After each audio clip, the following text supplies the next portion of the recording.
Hello friends, മഴ തോരും മുമ്പേ പുത്തൻ പ്രൊമോ വിശേഷങ്ങളിലേക്ക് എല്ലാ കുട്ടികാർക്കും സ്വാഗതം. അങ്ങനെ നമ്മുടെ പുതിയ പ്രൊമോല് നമ്മുടെ ഓർഫണേജിലെ കുറച്ച് സിസ്റ്റർമാര് അലീനയുടെ അടുത്ത്, അതായത് ബാലചന്ദ്രന്റെ വീട്ടിൽ വരുവാട്ടോ. അപ്പൊ നമ്മുടെ അലീന കയ്യിലുള്ള 2000 രൂപ എടുത്ത് ആ സിസ്റ്റർമാർക്ക് കൊടുക്കുന്നുണ്ട്. അപ്പൊ സിസ്റ്റർമാരിങ്ങനെ പൈസ മേടിച്ച് പോകുന്നത് നമ്മുടെ ബാലചന്ദ്രൻ കാണുന്നുണ്ട്. ബാലചന്ദ്രൻ കൃത്യസമയത്ത് ആ ഒരു സമയത്ത് പുറത്തുനിന്ന് വരികയാണേ. അപ്പൊ നമ്മുടെ ബാലചന്ദ്രൻ അതിക്കേനെ ഇങ്ങനെ ഫുഡൊക്കെ കഴിക്കാനിരിക്കുമ്പോൾ നമ്മുടെ അലീനയുടെ അടുത്ത് ചോദിക്കുന്നുണ്ട്, നീ ആ സിസ്റ്റർമാർക്ക് എത്ര രൂപ കൊടുത്തു എന്ന് ചോദിക്കുന്നുണ്ട്. അപ്പൊ അലീന പറയുന്നുണ്ട്, ഞാൻ 2000 രൂപ കൊടുത്തു എന്ന് പറയുമ്പോൾ നമ്മുടെ ബാലചന്ദ്രൻ പറയുന്നുണ്ട്, നീ ഈ ബാലചന്ദ്രനേക്കാൾ വലിയ പണക്കാരിയാണോ എന്നൊക്കെ ഇങ്ങനെ ചോദിക്കുന്നുണ്ടേ. പിന്നീട് നമുക്ക് കാണുവാൻ സാധിക്കുന്നത് നമ്മുടെ വൈജയന്തി അലീനയെ ഭയങ്കരമായിട്ട് ചോദ്യം ചെയ്യുവാട്ടോ. നീ ബാലചന്ദ്രന്റെ ഒപ്പം കാറിലാണോ പോയത് എന്ന് ചോദിക്കുന്നുണ്ട്. അപ്പൊ അലീന പറയുന്നുണ്ട്, എന്ത് ചോദ്യമാണ് ഇത് മാഡം?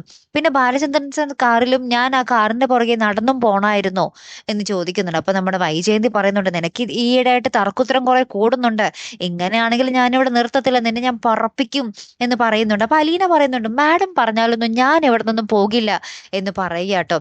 അപ്പൊ നമ്മുടെ അലീനയുടെ ഓരോ മറുപടിയും നമ്മുടെ വൈജയന്തി ഇങ്ങനെ ഞെട്ടിച്ചുകൊണ്ടേ ഇരിക്കുക കേട്ടോ. അപ്പൊ വൈജയന്തി മൊത്തത്തിൽ തകർന്നു എന്ന് തന്നെ വേണം പറയാനായിട്ട് ഏറ്റവും അവസാനം. എന്തായാലും നമുക്ക് അത്തരം തന്നെ കാണാം അല്ലെ. അപ്പൊ അടുത്തൊരു വീഡിയോയുമായി വരുന്നത് വരയ്ക്കും ഗുഡ് ബൈ.